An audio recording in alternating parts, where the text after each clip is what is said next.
Hello dear students, welcome to a new video. आप सभी का बहुत बहुत स्वागत है एक नए वीडियो के अंदर। आज के इस वीडियो में मैं डिस्कस करने वाला हूं आपके ईटीसी के चैप्टर नंबर 2 के बारे में, जिसका नाम है टेक्निकल राइटिंग। ये जो चैप्टर है आपके एग्जाम पॉइंट ऑफ व्यू से बहुत ही ज्यादा इंपॉर्टेंट है, क्योंकि इसका जो वेटेज है वो है 25%। राइट, तो इस चैप्टर को आपको अच्छे से पढ़ना पड़ेगा। आज के इस वीडियो में मैं आपको इस चैप्टर के सारे टॉपिक्स को काफी ही अच्छे तरीके से समझा दूंगा, और ये मेरी गारंटी है कि आप अगर इस वीडियो को एक बार देख लेते हो, उसके बाद आपका इस चैप्टर में कोई भी डाउट नहीं बचेगा और आपके सारे के सारे टॉपिक्स क्लियर हो जाएंगे। राइट, और दूसरी बात, मैंने ऑलरेडी सभी चैप्टर्स के वन शॉट वीडियोस को अपलोड कर रखा है। आप जाके उन्हें अभी के अभी देख लो। क्यों? क्योंकि मेरी आपको गारंटी है कि एक बार अगर आप ये सारे वीडियोस देख के जाएंगे तो आपकी एग्जाम में से 70 में से 60 प्लस मार्क्स लाने से आपको कोई नहीं रोक सकता है। बस आपको अच्छे से ध्यान से उन वीडियोस को देखना है। That is my guarantee. और अगर आप इन वीडियोस को एग्जाम के एक दिन पहले देख रहे हैं या तो कुछ दिन पहले देख रहे हैं, तो इससे अच्छा सोर्स आपके लिए कोई भी नहीं हो सकता है। राइट, तो अब इस चैप्टर को हम स्टार्ट करते हैं। सबसे पहले कौन कौन से टॉपिक्स आज हम इस पूरे वीडियो के अंदर डिस्कस करेंगे? तो रिपोर्ट राइटिंग हो गया, फिर टेक्निकल प्रपोजल हो गया, फिर technical description, business letters, agenda of meeting, minutes of meeting and resume writing. ठीक है, तो ये सारे के सारे टॉपिक्स आपके सेकंड चैप्टर के जीटीयू सिलेबस में इंक्लूडेड है, एटीसी के। राइट, और इन सभी टॉपिक्स के बारे में आज के इस वीडियो में हम डिस्कस करने वाले हैं। तो before starting this video, before starting the first topic, मैं आपसे एक बात बताना चाहता हूं कि ये जो चैप्टर है इसमें आपको रटना कुछ भी नहीं है। क्यों? क्योंकि यहाँ पर ये सारी चीजें आपने ऑलरेडी, मेरे ख्याल से रिपोर्ट राइटिंग और लेटर राइटिंग तो आपने पहले भी कर रखी होगी 12th स्टैंडर्ड में या तो फिर 10th स्टैंडर्ड के अंदर। तो ये जो चीजें हैं यहाँ पे आपको कुछ रटना नहीं होता है, बस यहाँ पे आपको फॉर्मेट को सही से समझना होता है कि किस प्रकार से इसका फॉर्मेट लिखा जाएगा। राइट, तो मैं आपको यही समझाऊंगा कि इसका फॉर्मेट क्या होता है और किस प्रकार की चीज में एग्जैक्टली क्या लिखना होता है, जिससे एग्जाम में ये टॉपिक आपसे पूछा जाए तो आप इस पे आराम से लेटर या तो फिर रिपोर्ट या तो फिर मेमो लिख के आ सकते हो। राइट, तो without wasting much time let's start from the first topic, जिसका नाम है रिपोर्ट राइटिंग। राइट, तो चलिए शुरू करते हैं। सबसे पहले यहाँ पे देखो, रिपोर्ट राइटिंग किसे कहते हैं ये हमें समझना पड़ेगा। ये जो चीजें हैं आपको रटने की जरूरत नहीं, मैं आपको बस समझाने के लिए यहाँ पे ये थियरी मैंने लिख रखी है, ताकि आप समझो कि एग्जैक्टली रिपोर्ट में होता क्या है। तो इसको समझो सिर्फ, इसको कुछ भी गोखने की जरूरत नहीं है। ठीक है, तो report writing is the process of creating a document that presents information in an organised and structured way. जब भी आप किसी व्यक्ति को या तो फिर किसी संस्था को कोई स्ट्रक्चर्ड वे में, कुछ ऑर्गेनाइज्ड वे में कोई इंफॉर्मेशन उनको भेजना चाहते हैं, तब आप रिपोर्ट राइटिंग का यूज करते हैं। It typically involves gathering facts, analysing data and then conveying the findings in a clear and concise manner. यानी कि जो कुछ भी आपने समझा हो, जो कुछ भी फैक्ट्स हो, जो कुछ भी आपने डेटा एनालाइज किया हो, उन सभी चीजों को जब आप क्लियर और कंसाइज मैनर में रिप्रेजेंट करना चाहते हो और सामने वाले व्यक्ति को भेजना चाहते हो, तो ऐसे वक्त पे आपको रिपोर्ट राइटिंग का यूज करना होता है।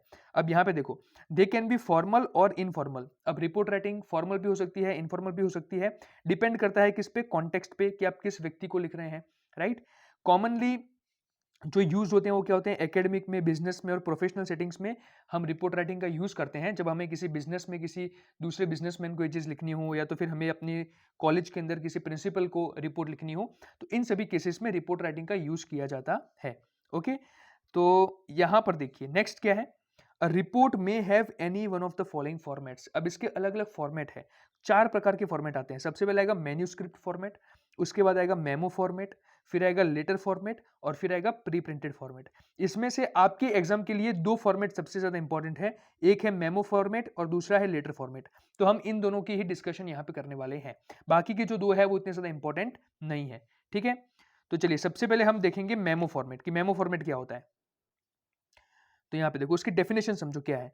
A report send to somebody within the organisation will be in a memo format. यानी कि जब आपकी ऑर्गेनाइजेशन के अंदर अंदर ही आपको किसी व्यक्ति को रिपोर्ट लिखनी हो, तो उस टाइप की रिपोर्ट को हम क्या कहते हैं भाई? मेमो कहते हैं। ठीक है, उसका फॉर्मेट जो होगा वो कैसा होगा? मेमो फॉर्मेट होगा।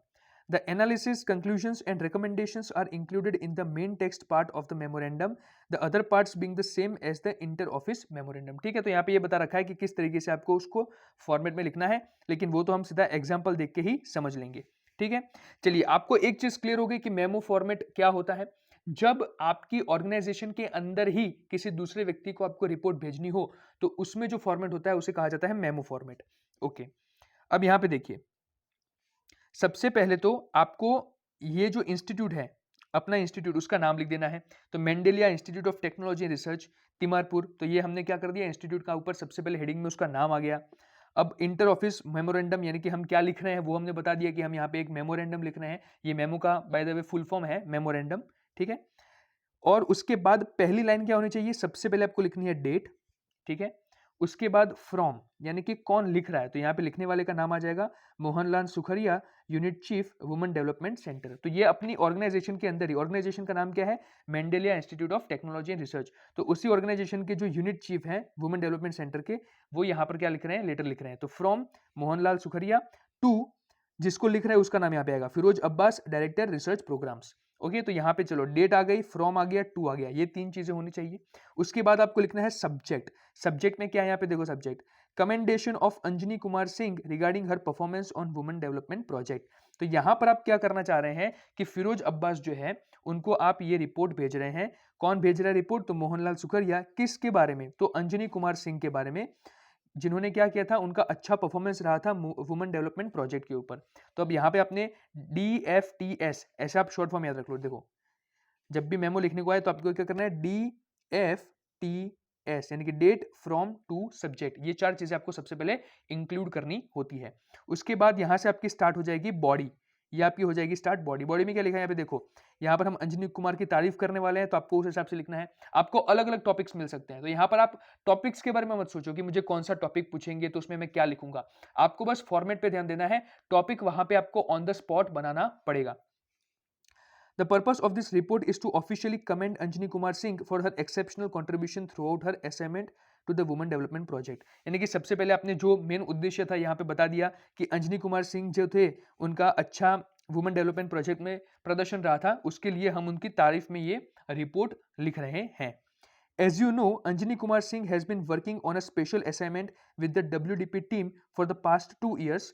ठीक है, तो यहाँ पे आपको पूरी स्टोरी बतानी है। यहाँ पे पास्ट में जो जो उन्होंने किया था अचीवमेंट्स के पिछले 2 साल से जो थे वो इस प्रोजेक्ट वो काफी अच्छे तरीके से काम कर रहे, तो वो चीज आपने लिख दी।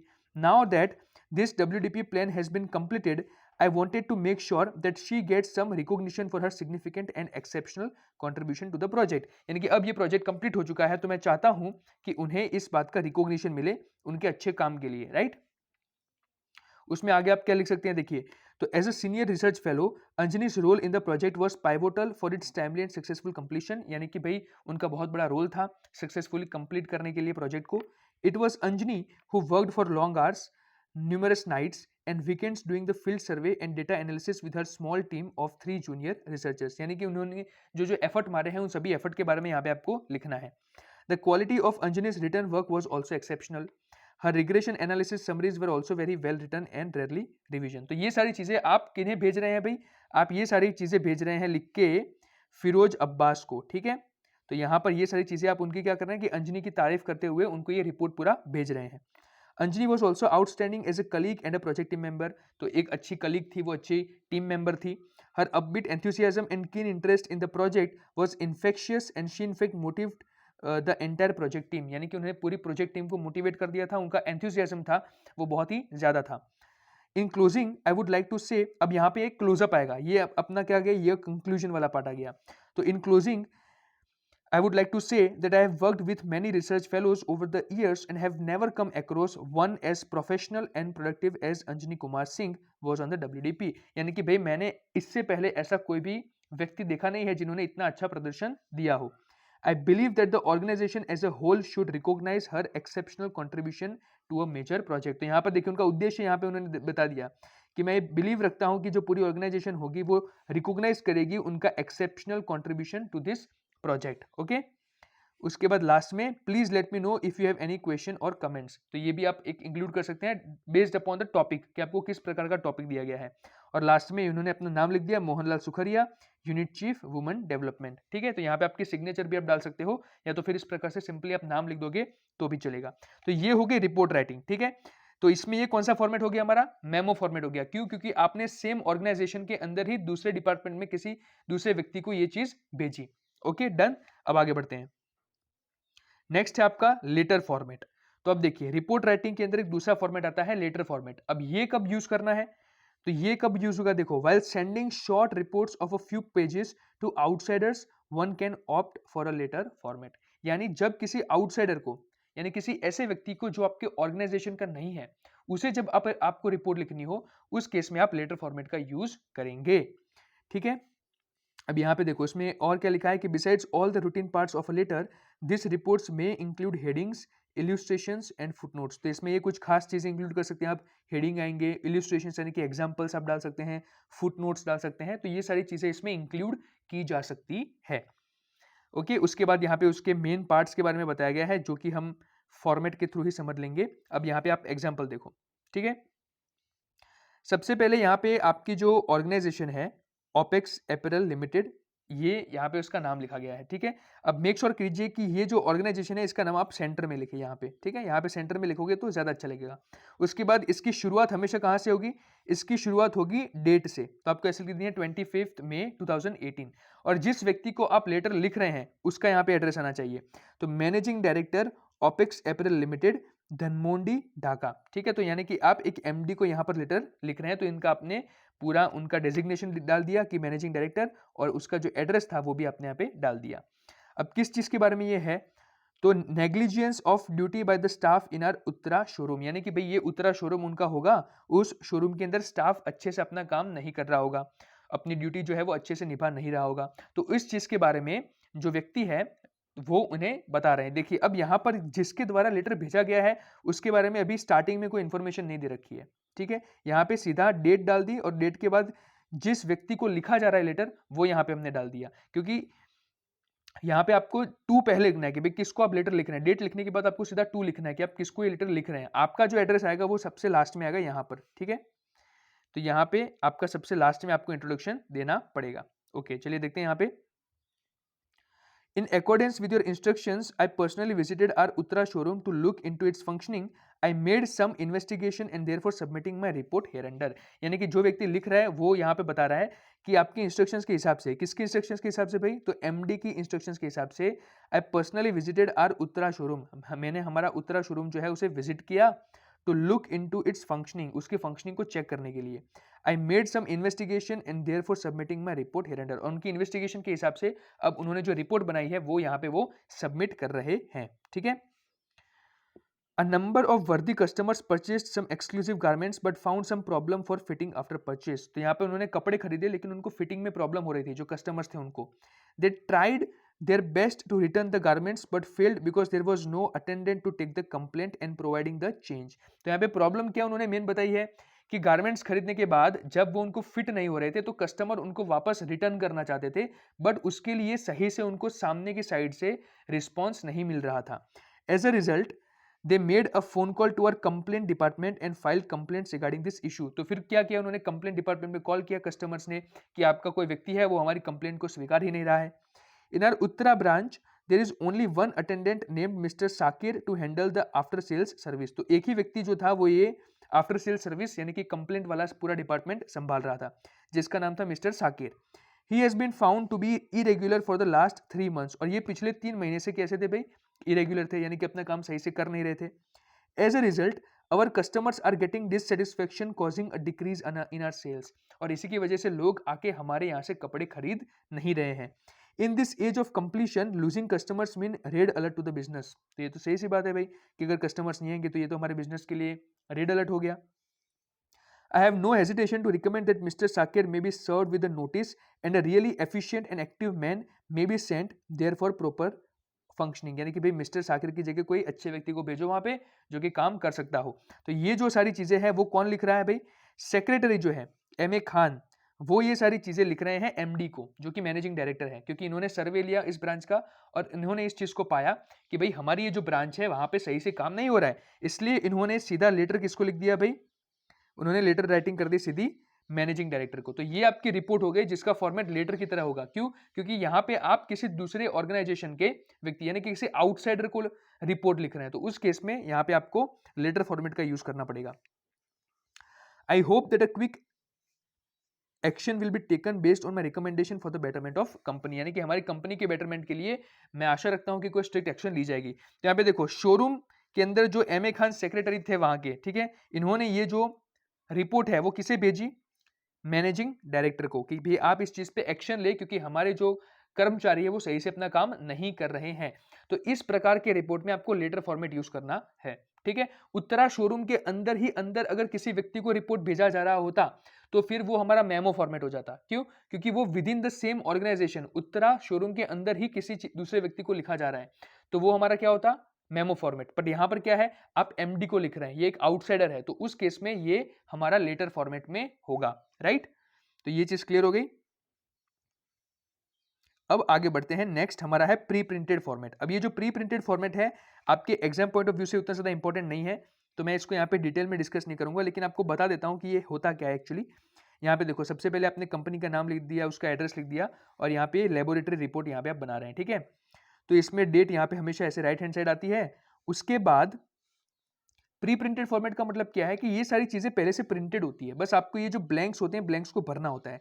जैसे कि name of the investigator, position, name of the other investigator of the team, तो ये सारी जो चीजें हैं ये ऑलरेडी आपके फॉर्म के अंदर अवेलेबल होती है, बस आपको फॉर्म को फिलअप करना होता है। तो इस टाइप का जो फॉर्मेट होता है इसे क्या कहा जाता है भाई, प्री प्रिंटेड फॉर्मेट। ओके, यहाँ पे देखो, reports containing routine matter and which are periodical in nature may be written in a form prescribed by the organisation. All one needs to do is to fill in the blanks in a pre printed form, यानी कि pre printed form में बस आपको उस form की जो विगतें होती है उसको फिलअप करना है। तो कहीं अगर आपको पूछ भी लिया जाए तो भी अब आपको कोई प्रॉब्लम होनी चाहिए नहीं, क्योंकि यहाँ पे मैंने आपको समझा दिया है कि इसका फॉर्मेट कैसे होता है और ये एक्चुअली है क्या, ठीक है। ओके, चलिए आगे बढ़ते हैं। अब नेक्स्ट टॉपिक है हमारा टेक्निकल प्रपोजल। प्रपोजल का मतलब होता है दरखास्त करना, प्रस्तावना किसी चीज की, ठीक है। तो ये भी बहुत इजी टॉपिक है, अगर ये पूछ लिया जाए तो मैं तो कहूंगा कि आपको बहुत मजा आ जाएगा लिखने में, क्योंकि इसमें कुछ भी इतना हार्ड है नहीं, ठीक है। सबसे पहले समझ लेते हैं कि प्रपोजल का मतलब क्या होता है। A proposal is an offer by one party to provide a product और service to another party in exchange for money, ठीक है। यानी कि कोई एक पार्टी होगी वो किसी दूसरी पार्टी को क्या करेगी भाई, ऑफर देगी कि भाई आप हमारी इस प्रोडक्ट या सर्विस को ले लीजिए इन एक्सचेंज ऑफ मनी, ठीक है। जैसे कि मैं जो हूं, मैं पंखा वाला हूं, ठीक है, मेरी पंखे की कंपनी है तो फिर मेरी पंखे का शोरूम है, तो मैं क्या करूंगा कि अगर आपकी कोई कॉलेज है तो मैं आपकी कॉलेज में जाके, या तो फिर आपको मैं ये टेक्निकल प्रपोजल लिखने वाला हूं, तो उसमें मैं आपको मेंशन करूंगा कि भाई हमारे जो पंखे हैं वो काफी अच्छे हैं, काफी सस्ते हैं और इनकी क्वालिटी भी काफी बढ़िया है, तो मैं चाहता हूं कि आपके कॉलेज के अंदर जो क्लासरूम्स हैं वहां पे आप इन पंखों को इंस्टॉल करें, ठीक है, इन एक्सचेंज ऑफ मनी। आप हमें पैसे दे, हम आपको पंखे लगाकर देंगे। तो उस केस में मैं आपको ऐसा टेक्निकल प्रपोजल आपके कॉलेज को लिख के दूंगा। तो ये इसका एक सिंपल एग्जांपल है। ओके, तो proposal is prepared before a specific event और incident. The proposal must contain, अब ये सारी चीजें इसमें होनी चाहिए, technical background, results of surveys, recommendations, possibility of doing that project. तो ये हार्ड टेक्निकल टर्म्स हमें समझने की कोई जरूरत नहीं है, मैं आपको सीधा फॉर्मेट समझाऊंगा, आपको काफी अच्छी तरीके से समझ आ जाएगा। Normally the proposals are sent to establish new industrial units, labs, buildings, roads etcetera. जब भी देखिए यहाँ पे मैंने बताया कि जब भी कोई नई इंडस्ट्रियल यूनिट इस्टेब्लिश करनी हो, कोई लैब इंस्टॉल करनी हो, कोई बिल्डिंग की बात हो, कोई रोड की बात हो, तो उस केस में प्रपोजल लिखे जाते हैं। फिर टू ऑर्गेनाइज एनी टेक्निकल और non technical event, to start a new company और its branch, to improve the quality of engineering and technical education, to survey areas for buying land. तो ये different different scenarios है जिन cases में proposals को हम send कर सकते हैं, ठीक है। अब यहाँ पे देखो, some of the purposes are given below for clear understanding. अब आपको बताया गया यहाँ पे भी कौन कौन से अलग अलग टाइप के प्रपोजल्स हो सकते हैं। तो एक तो हो सकता है आपका टेक्निकल प्रपोजल, जब आपको कोई टेक्निकल सर्विस ऑफर करनी हो या तो टेक्नोलॉजी के रिलेटेड कोई बात हो उस केस में। फिर आते हैं बिजनेस प्रपोजल्स, जब कोई बिजनेस की सर्विस की बात हो तो बिजनेस प्रपोजल्स का यूज होता है। फिर आते हैं रिसर्च प्रपोजल, यानी कि जब आपको कोई रिसर्च कैरी आउट करनी होती है तो उस केस में आप किसी सामने वाली ऑर्गेनाइजेशन दरखास्त कर सकते हैं। तो ये अलग अलग फॉर्मेट्स है प्रपोजल्स के, जो कि उतने ज्यादा इंपॉर्टेंट है नहीं। अब हम सीधा बात करते हैं एग्जाम्पल की, ठीक है। तो यहाँ पे देखो, एग्जाम्पल के तौर पे सबसे पहले यहाँ पे आपको क्या करना है कि अपना खुद का जो एड्रेस है, ठीक है, जैसे कि मैं यहाँ पे कौन हूँ, हाईटेक लैब इंडिया सिस्टम, ये मेरी कंपनी का नाम है, तो यहाँ पे मैं सबसे पहले इसको डाल दूंगा और मेरा एड्रेस नीचे आ जाएगा जो भी है वो। उसके बाद जिसे मैं लिख रहा हूँ वो यहाँ पे आएगा लेफ्ट हैंड साइड पे। तो मैं किसे लिख रहा हूँ, ये हमारा जो प्रपोजल है वो the principle of Bhagwati college of education Moga Punjab. तो इस तरीके से आपको लिख देना है उनका। देन यहाँ पे डियर मैडम या डियर सर करके आपको सीधा सब्जेक्ट लिखना है कि proposal for installing high tech digital language lab, यानी कि आपकी कॉलेज के अंदर, आपकी ऑर्गेनाइजेशन के अंदर मैं क्या करना चाहता हूँ, प्रपोजल डालना चाहता हूँ for installing high tech digital language lab, high tech digital language lab HTDLL। तो उसके लिए ये प्रपोजल होगा, तो आपको यहाँ पे लिखना भी ऐसा ही है, ठीक है। अब देखो प्रपोजल लिखने के लिए मैं आपको 2 टिप्स दे देता हूँ। पहली टिप तो ये है कि आप अपना इंट्रोडक्शन देंगे इस पूरे बॉडी पार्ट में कि आपकी ऑर्गेनाइजेशन क्या करती है, आप मतलब क्या आप सर्विस प्रोवाइड करते हैं वो।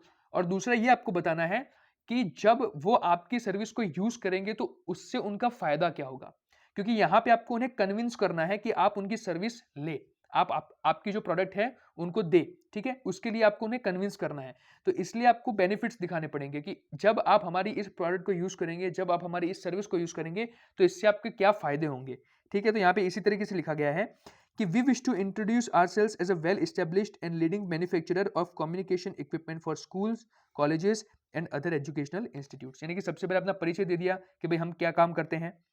उसके बाद High-Tech Digital Language Lab or HTDLL is a nutshell, in a nutshell is a professionally engineered, comprehensive and user-friendly language learning software brought to you by us, a dynamic IT solutions provider focused on delivering cutting-edge solutions primarily for educational institutions। उसके बाद उन्होंने अपने product की बात की कि भाई हमारा जो प्रोडक्ट है हाईटेक डिजिटल लैंग्वेज लैब वो काफ़ी ही अच्छा प्रोडक्ट है, ठीक है। ये आपको comprehensive and user friendly language learning software है जो कि आपको आज डायनेमिक IT सॉल्यूशंस प्रोवाइड करेगी। तो ये सारी चीज़ें अपने अपने प्रोडक्ट की जो तारीफ है वो कर दी। उसके बाद क्या लिखा देखो, Our digital language laboratory system helps in enhancing the communication skills of students by two way। अब इससे स्टूडेंट्स का क्या फायदा होगा, ये यहाँ पे आपने लिखा देखो कि इससे आपके जो स्टूडेंट्स होंगे उनकी कम्युनिकेशन स्किल्स जो होंगे वो एनहेंस होगी by two way communication and inbuilt audio and video recording facility. और ये सारी फैसिलिटीज भी हम आपको प्रोवाइड करेंगे जिससे स्टूडेंट्स की लर्निंग और ज़्यादा इंप्रूव हो जाए। तो आपने यहाँ पे फायदे गिनाना शुरू किया। We are forwarding our most competitive quote tailored to your requirements along with HTDLL product details and optimal system requirements for your immediate pursuit। तो यहाँ पे और उनकी तारीफ की। अब यहाँ पे देखो ये काफी इंपॉर्टेंट पोर्शन है। Some of our more recent clients are as follows। जब आप ऐसे क्लाइंट्स देते हो जो आपकी सर्विस को यूज करते हैं तो इससे उनके ऊपर एक इंप्रेशन पड़ता है कि भाई आप अच्छी कंपनी हो। तो यहाँ पे उन्होंने क्या किया कि जो बाकी सारी कॉलेजेस थी जिन्होंने इनकी सर्विस यूज कर रखी थी उन सभी के भी यहाँ पे नाम लिख दिए, जिससे आप क्या सोचोगे, अच्छा ये कॉलेज वाला भी इनकी सर्विस यूज करता है तो चलो भाई ये तो कुछ अच्छा ही होगा तभी ये यूज कर रहे होंगे तो हम भी यूज कर लेते हैं। तो ये एक इंप्रेशन क्रिएट करता है, ये आपकी एक क्रेडिबिलिटी क्रिएट करता है, ठीक है। उसके बाद देखो आपने अपना थोड़ा और परिचय दे दिया कि भाई kindly visited as our website, तो आपने अपनी वेबसाइट की डिटेल दे दी for detail review of our range of products services and testimonials. If you require any further details और clarifications it would only be our pleasure to oblige at once. तो अगर आपको और भी इन्फॉर्मेशन चाहिए तो प्लीज आप हमारी वेबसाइट से हमें कॉन्टेक्ट कर सकते हैं, या तो आप अपना फोन नंबर जो है वो लास्ट में दे दे जिससे वो कॉन्टेक्ट कर ले। तो thank you once again and we look forward to a mutually rewarding and long term association. तो इस तरीके से आपने क्या किया कि बेनिफिट गिनाया, पहला तो अपना इंट्रोडक्शन दिया, फिर आपको जब वो यूज करेंगे आपकी सर्विस को तो उनको क्या बेनिफिट्स होंगे आपके स्टूडेंट्स के लिए वो आपने बताया, और उसके बाद अपने क्लाइंट्स का भी बताया कि कौन कौन से क्लाइंट्स आपकी सर्विस यूज कर रहे थे जिससे उनके ऊपर एक इंप्रेशन क्रिएट हो और वो आपकी सर्विस को यूज करे। और लास्ट में आप अपना परिचय दे, यानी कि योर्स ट्रूली मोहित भगत, मैनेजर मार्केटिंग, यानी कि जो व्यक्ति से लिख रहा है उसके बारे में, और यहाँ पे पूरा का पूरा एड्रेस यहाँ पे छाप दिया फोन नंबर के साथ, ठीक है। तो बड़ा इजी प्रोसेस है टेक्निकल प्रपोजल लिखना। मैंने आपको काफी अच्छे से इस पूरी चीज को समझा दिया है, तो आशा रखता हूं कि आपको ये समझ में आ चुका होगा। अब हम आगे बढ़ते हैं अपने नेक्स्ट टॉपिक की तरफ जिसका नाम है टेक्निकल डिस्क्रिप्शन। अब ये जो टॉपिक है ये बड़ा ही इंटरेस्टिंग टॉपिक है, और अगर मैं तो कह रहा हूं कि एग्जाम में पूछा गया तो इसके मार्क्स आपके लिए रोकड़े हैं, आपको आराम से इसके मार्क्स मिल जाएंगे, ठीक है। देखो टेक्निकल डिस्क्रिप्शन का बेसिक मीनिंग क्या होता है कि किसी भी प्रोडक्ट के बारे में आपको जानकारी देनी है सामने वाले को। जैसे मैं आपको बताऊं कि भाई आप एक लैपटॉप के बारे में मुझे उसका टेक्निकल डिस्क्रिप्शन दीजिए, तो आप क्या बताएंगे, उस सबसे पहले तो उसकी कंपनी का नाम, फिर उसका कलर क्या है, फिर उसकी कितनी GB रैम है, कितना उसका रोम है, ठीक है, फिर उसकी डिस्प्ले की क्वालिटी कैसी है। तो आप क्या कर रहे हैं यहाँ पे, आप उसकी स्पेसिफिकेशंस के बारे में बात कर रहे हैं, आप उसके डिस्क्रिप्शन के बारे में बात कर रहे हैं जिससे मैं जान सकूं उस प्रोडक्ट को डिटेल में और आसानी से। तो यही चीज होती है टेक्निकल डिस्क्रिप्शन, राइट। चलिए देखते हैं सबसे पहले क्या होता है ये डिटेल में। Technical description is a key part of any descriptive technical document because it defines objects and processes. ये चीज़ों को अच्छे से define करने के लिए use किया जाता है. A technical description divides a complex item or topic into more manageable components. यानी कि कोई भी complex चीज़ होगी उसको आसानी से समझने के लिए technical description का इस्तेमाल किया जाता है. It defines, describes and illustrates the various elements contained within the whole, whether an object, process और concept. तो ये डिफाइन करने के लिए, डिस्क्राइब करने के लिए और इल्यूस्ट्रेट यानी कि एग्जाम्पल से समझाने के लिए अलग अलग एलिमेंट्स को जो है वो आसानी से आप समझा सके इसलिए यूज किया जाता है. ठीक है, अब यहाँ पे सीधा हम एग्जाम्पल देखते हैं ताकि आपको काफी अच्छे से क्लियर हो जाए. यहाँ पे मैंने एग्जाम्पल के तौर पे एक लिनोवो लैपटॉप के टेक्निकल डिस्क्रिप्शन के बारे में बात की है. ठीक है, यानी कि यहाँ पे हमें एक लिनोवो के लैपटॉप के टेक्निकल डिस्क्रिप्शन के बारे में बताना है. सबसे पहले आप क्या लिखोगे? सबसे पहले आप लिखोगे इंट्रोडक्शन. तीन पार्ट्स आएंगे. पहला आएगा इंट्रोडक्शन, फिर सारी की सारी उसकी जो डिस्क्रिप्शन है वो, और लास्ट में आएगा कंक्लूजन. तो इंट्रोडक्शन में आपने क्या लिखा है? देखो, इंट्रोडक्शन में आपको बेसिक इन्फॉर्मेशन देनी है. The Lenovo laptop is a cutting-edge computing device that seamlessly combines innovative design with powerful performance, catering to the diverse needs of modern users. यानी कि भाई मॉडर्न यूजर्स की नीड के लिए काफ़ी अच्छा कंप्यूटर है, बिकॉज इसमें कटिंग एज कंप्यूटिंग डिवाइस है जो सीमलेसली क्या है, इनोवेटिव इसकी डिज़ाइन है और इसकी पावरफुल परफॉर्मेंस है. तो ऐसी बेसिक बातें आपको लिखनी है स्टार्टिंग में. Renowned for its reliability and advance features, यानी कि ये किस चीज़ के लिए फेमस है? उसकी रिलायबिलिटी के लिए और उसके एडवांस फीचर्स के लिए. This laptop stands out as a testament to Lenovo's commitment to excellence in the realm of portable computing. यानी कि पोर्टेबल कंप्यूटिंग के फील्ड में ये काफी ही अच्छा प्रोडक्ट है जो लिनोवो ने मार्केट में उतारा है. ठीक है, तो ये आपने क्या बता दिया, एक उसका इंट्रोडक्शन दे दिया. अब बात करेंगे उसके की फीचर्स के बारे में कि उसके की फीचर्स क्या है. तो देखो, की फीचर्स में सबसे पहले क्या, आप अलग अलग चीजें, ऐसा जरूरी नहीं कि भाई लाइन बाय लाइन ही लिखना है, आपको जैसे याद आए वैसे आप लिख सकते हैं. अगर आपको पहले डिस्प्ले क्वालिटी के बारे में याद आ रहा है तो आप डिस्प्ले के बारे में लिखो, पहले मेमोरी एंड स्टोरेज के बारे में याद आ रहा है तो उसके बारे में लिखो. तो आपको सारी चीजें लिखनी है. ठीक है, सबसे पहले देखो प्रोसेसर एंड परफॉर्मेंस. तो हम पहले ऐसे प्रोसेसर एंड परफॉर्मेंस ऐसे उसका टाइटल डाल दो, उसके बाद उसके अंदर क्या क्या चीजें है वो आपको लिखनी है. अब लिखना कैसे है वो आपके ऊपर है, ऐसा जरूरी नहीं कि इसमें जैसे लिखा है वैसे. आपको कुछ भी टॉपिक पूछ सकते हैं वो, आपको कोई एसी के बारे में पूछ लेगा, कोई कार के बारे में पूछ लेगा. ठीक है, अलग अलग टॉपिक्स, बहुत सारे ऐसे टॉपिक्स. आपको कोई स्मार्टफोन के बारे में पूछ सकते हैं वो कि भाई कोई स्मार्टफोन का टेक्निकल डिस्क्रिप्शन दो. तो it is totally up to you कि आप किस तरीके से लिखेंगे और क्या क्या चीजें लिखेंगे. सबसे ज्यादा इंपॉर्टेंट बात क्या है कि आपकी इमेजिनेशन स्ट्रांग होनी चाहिए. आंखें बंद करके उसको इमेजिन करो कि भाई कौन कौन सी चीजें हैं इसकी, और उन सभी चीजों के बारे में लिख डालो. ठीक है, तो यहाँ पे सबसे पहले प्रोसेसर एंड परफॉर्मेंस में लिख रहा हूँ, जिसमें The Lenovo laptop boasts a high performance processor providing user with lightning fast computing capabilities. कि उसका प्रोसेसर काफी हाई है, lightning fast computing capabilities है उसकी, equipped with the latest generation Intel और AMD प्रोसेसर के भी लेटेस्ट प्रोसेसर है इसमें. It delivers optimal speed and efficiency for multitasking, content creation and resource intensive applications. यानी कि बहुत सारे आपको जो है वो सर्विसेज प्रोवाइड करता है. मल्टीटास्किंग कर सकते हैं आराम से उसमें, आप कंटेंट क्रिएट कर सकते हैं. तो ये सारी चीज़ें उसमें क्या आ गई उसकी प्रोसेसर एंड परफॉर्मेंस में. उसके बाद बात कर लीजिए उसकी मेमोरी एंड स्टोरेज की. तो इसकी मेमोरी एंड स्टोरेज में आप क्या लिख सकते हैं कि भाई with ample RAM capacity this laptop ensures smooth multitasking and quick access to frequent used applications. ठीक है, तो इसकी रैम कैपेसिटी काफ़ी अच्छी है. द स्पेशियस स्टोरेज, इसका स्टोरेज काफ़ी अच्छा है. तो ये सारी चीज़ें आपको लिखनी है. उसके बाद बात करते हैं उसके डिस्प्ले टेक्नोलॉजी के बारे में. तो the laptop features a vibrant and immersive display utilizing advanced LED और IPS टेक्नोलॉजी. तो एडवांस्ड LED और IPS टेक्नोलॉजी का यूज करता है, इसलिए उसकी काफी अच्छी डिस्प्ले क्वालिटी है. The high resolution screen delivers crisp visuals and accurate colour reproduction. यानी कि उसकी जो रिजोल्यूशन क्वालिटी है वो भी काफी अच्छी है, making it ideal for both work and entertainment. यानी कि भाई इसमें आप आराम से मूवीज भी देख सकते हैं, काम के लिए भी अच्छा है. तो उसकी डिस्प्ले टेक्नोलॉजी भी काफी अच्छी है. फिर उसकी बिल्ड एंड डिजाइन के बारे में बात करो कि उसकी डिजाइन किस प्रकार की है, किस प्रकार के मटेरियल से वो बनाया गया है. ठीक है, The sleek and durable design of the Lenovo laptop not only enhances its aesthetic appeal but also ensures robustness and portability. ठीक है, यानी कि काफी मजबूत है. Crafted from high quality materials, the laptop strikes a perfect balance between aesthetics and functionality. यानी कि उसकी functionality के लिए भी काफी अच्छा है और high quality material से पूरा का पूरा जो लैपटॉप है वो बना गया है. उसके बाद उसके कनेक्टिविटी ऑप्शंस के बारे में बता दो कि भाई उसमें कौन कौन से पोर्ट्स आते हैं. ठीक है, USB का क्या क्या कनेक्टिविटी ऑप्शंस है, थंडरबोल्ट पोर्ट्स, फिर Lenovo लैपटॉप हाई वर्सेटाइल है. ठीक है, तो users can effortlessly connect to various peripherals external displays. यानी कि आप आराम से दूसरे डिवाइसेस को इसके साथ कनेक्ट कर सकते हैं क्योंकि इसके अंदर सारे अच्छे से पोर्ट्स दे रखे हैं. तो ये चीज़ भी होगी clear.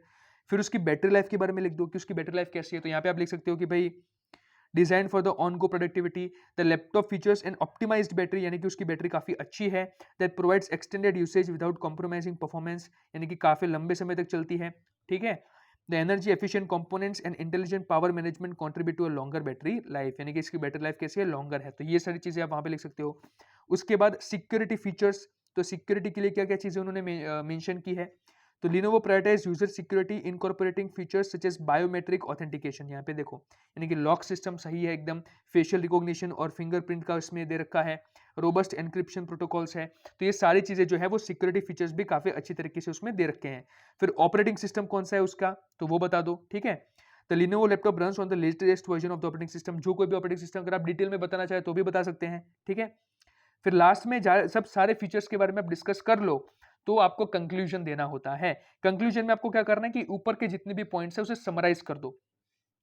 In conclusion, the Lenovo laptop stands as a testament to technological innovation, combining powerful hardware, यानी कि भी उसका हार्डवेयर काफी अच्छा है, ठीक है, sleek design and advanced features to meet the demands of modern computing, यानी कि मॉडर्न कंप्यूटिंग के लिए ये काफी अच्छा प्रोडक्ट है। With its robust performance and user-centric design, this laptop is a reliable companion for professionals, students, and enthusiasts alike, delivering a superior computing experience. यानी कि ये जो कंप्यूटर है वो प्रोफेशनल्स के लिए, स्टूडेंट्स के लिए, हर एक प्रकार के व्यक्ति के लिए, गेमर्स के लिए, सभी के लिए काफी अच्छी चॉइस होगी, क्योंकि इसकी जो डिजाइन है वो यूजर सेंट्रिक है और इसकी जो परफॉर्मेंस है वो काफी ही अच्छी है, ठीक है। ये रिलायबल ऑपरेशन इसका होता है। तो ये सारी चीजें जो है वो आपको कंक्लूजन में लिख देनी है कि भाई overall it's a good product. तो ये हो गया आपका क्या, technical description of a laptop. और इसी प्रकार से आपको अलग अलग चीजों के बारे में टेक्निकल डिस्क्रिप्शन एग्जाम में पूछ सकते हैं, ठीक है। तो आप आराम से उसके ऊपर लिख सकते हो, इसमें कुछ टेंशन लेने वाली बात है नहीं, बस आंखें बंद करके आराम से सोचो कि भाई इसमें कौन कौन सी चीजें ऐसी है जिसके बारे में मैं डिस्क्राइब कर सकता हूं, राइट। चलिए अब नेक्स्ट टॉपिक के बारे में बात करते हैं जिसका नाम है लेटर राइटिंग। तो ये भी काफी इंपॉर्टेंट टॉपिक है, फटाफट से इसे देखते हैं कि इसमें क्या होता है। Just as personal letters help to maintain personal relationship with friends and relatives, formal letters assist in sustaining relationships with other organization, clients and vendors. तो यहाँ पर हमारे ATC के अंदर इस चैप्टर में हमें बिजनेस लेटर्स के बारे में समझना है, ठीक है। हम इनफॉर्मल लेटर्स की बात नहीं करेंगे, यानी कि लव लेटर की यहाँ पे बात होने वाली नहीं है। ऐसे कोई भी हम लेटर की बात नहीं करने वाले जो आप अपने फ्रेंड्स और रिलेटिव्स को लिखते हैं, बल्कि हम ऐसे लेटर्स की बात करेंगे जो कि क्या है, फॉर्मल है, ठीक है। तो चलिए देखते हैं।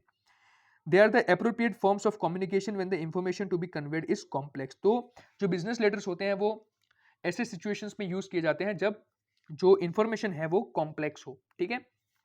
अब यहाँ पे आगे बढ़ते हैं, ठीक है, थियरी ज्यादा देखने की जरूरत नहीं है। यहाँ पे देखो क्या लिखा है, formal letters are written for varied purpose as mention below. अब किन अलग अलग प्रकार के पर्पसेस के लिए हम फॉरेन जो फॉर्मल लेटर्स है उनको लिख सकते हैं। तो किसी चीज के बारे में अगर आपको किसी को इन्फॉर्म करना हो तब, कोई इंक्वायरी करनी हो तब, किसी चीज की रिक्वेस्ट करनी हो तब, कंप्लेन करने के लिए, कॉन्ग्रेचुलेट किसी को बधाई देने के लिए, टू सेल अ प्रोडक्ट और सर्विस, कोई प्रोडक्ट या सर्विस बेचने के लिए, और to apply for a job, या तो फिर किसी जॉब के लिए जब आप अप्लाई कर रहे हैं तब भी आप लेटर लिख सकते हैं, ठीक है। तो ये जो है वो अलग अलग पर्पसेस है लेटर राइटिंग के, उद्देश्य। अब यहां पर दे रखा है टाइप्स ऑफ लेटर के, कौन कौन से अलग अलग प्रकार के टाइप्स होते हैं लेटर के। तो यहाँ पे देखो टाइप्स को आपको याद रखने की जरूरत नहीं है, बस आपको मैं यहाँ पे माहिती के लिए दिखा रहा हूँ कि क्रेडिट लेटर होता है, कलेक्शन लेटर होता है, इंक्वायरी लेटर होता है, फिर सेल्स लेटर आता है, उसके बाद ऑर्डर प्लेसमेंट लेटर आता है, क्लेम और कंप्लेन लेटर आता है, एडजस्टमेंट और रिग्रेट लेटर आता है, फिर रिकमेंडेशन लेटर आता है, एपोलॉजी लेटर आता है, ठीक है। और भी देखो एक्नॉलेजमेंट लेटर है, एप्रिसिएशन लेटर है और कवर लेटर। तो बहुत सारे अलग अलग टाइप्स के लेटर है, ठीक है। तो एग्जाम में आपको ऐसा नहीं पूछेंगे कि भाई कौन कौन से टाइप्स है, लेकिन आपको समझना है इसको इस तरीके से कि देखो अगर आपको ये ऐसे बोल रहा है कि भाई आप ने कोई गलती कर दी है और इसलिए आप प्रिंसिपल से माफी मांगना चाहते हैं, तो आप उसके लिए कैसे लेटर लिखेंगे, ठीक है। तो आपको वो लेटर लिखना है, ऐसा वो कह देंगे।